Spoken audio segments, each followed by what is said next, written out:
ابو قتادہ ادوی سے اور انہوں نے یسیر بن جابر سے روایت کی، کہا ایک مرتبہ کوفے میں سرخ آندھی آئی تو ایک شخص آیا، اس کا تکیہ کلام ہی یہ تھا، عبداللہ بن مسعود قیامت آ گئی ہے۔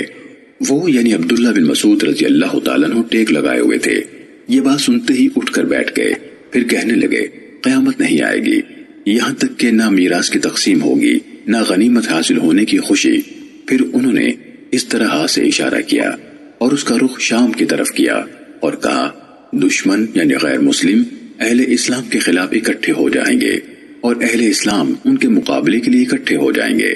میں نے کہا آپ کی مراد رومیوں یعنی عیسائیوں سے ہے؟ انہوں نے کہا ہاں۔ پھر کہا تمہاری اس جنگ کے زمانے میں بہت زیادہ پلٹ پلٹ کر حملے ہوں گے، مسلمان موت کی شرط قبول کرنے والے دستے آگے بھیجیں گے کہ وہ غلبہ حاصل کیے بغیر بس نہیں ہوں گے، یعنی وہیں اپنی جانیں دے دیں گے۔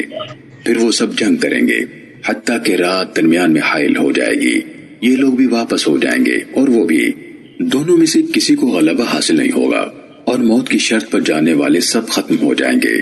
پھر مسلمان موت کی شرط پر جانے والے دوسرے دستے کو آگے کریں گے کہ وہ غالب آئے بغیر واپس نہیں آئیں گے۔ پھر دونوں فریق جنگ کریں گے یہاں تک کہ ان کے درمیان رات حائل ہو جائے گی، یہ بھی واپس ہو جائیں گے اور وہ بھی، کوئی بھی غالب نہیں آیا ہوگا اور موت کی شرط پر جانے والے ختم ہو جائیں گے۔ پھر مسلمان موت کے طلبگاروں کا دستہ آگے کریں گے اور شام تک جنگ کریں گے، پھر یہ بھی واپس ہو جائیں گے اور وہ بھی، کوئی بھی غالب نہیں آیا ہوگا اور موت کے طلبگار ختم ہو جائیں گے۔ جب چوتھا دن ہوگا تو باقی تمام اہل اسلام ان کے خلاف اٹھیں گے، اللہ تعالیٰ جنگ کے چکر کو ان کافروں کے خلاف کر دے گا، وہ سخت خونریز جنگ کریں گے۔ انہوں نے یا تو یہ الفاظ کہے، اس کی مثال نہیں دیکھی جائے گی، یہاں تک کہ پرندہ ان کے پہلوؤں سے گزرے گا، وہ ان سے جو ہی گزرے گا مر کر گر جائے گا، یعنی ہوا بھی اتنی زہریلی ہو جائے گی۔ ایک باپ کی اولاد اپنی گنتی کرے گی، جو 100 تھے ان میں سے ایک کے سوا کوئی نہ بچا ہوگا۔ اب وہ کس غنیمت پر خوش ہوں گے اور کیسا ورثہ کن وارثوں میں تقسیم کریں گے؟ وہ اسی حالت میں ہوں گے کہ ایک نئی مصیبت کے بارے میں سنیں گے جو اس سے بھی بڑی ہوگی۔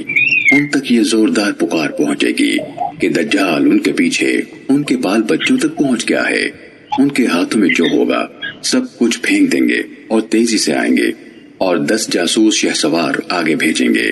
رسول اللہ صلی اللہ علیہ وسلم نے فرمایا میں ان کے اور ان کے آبا کے نام اور ان کے گھوڑوں یعنی سواریوں کے رنگ تک پہچانتا ہوں، وہ اس وقت روئے زمین پر بہترین شہسوار ہوں گے، یا فرمایا روئے زمین کے بہترین شہسواروں میں سے ہوں گے۔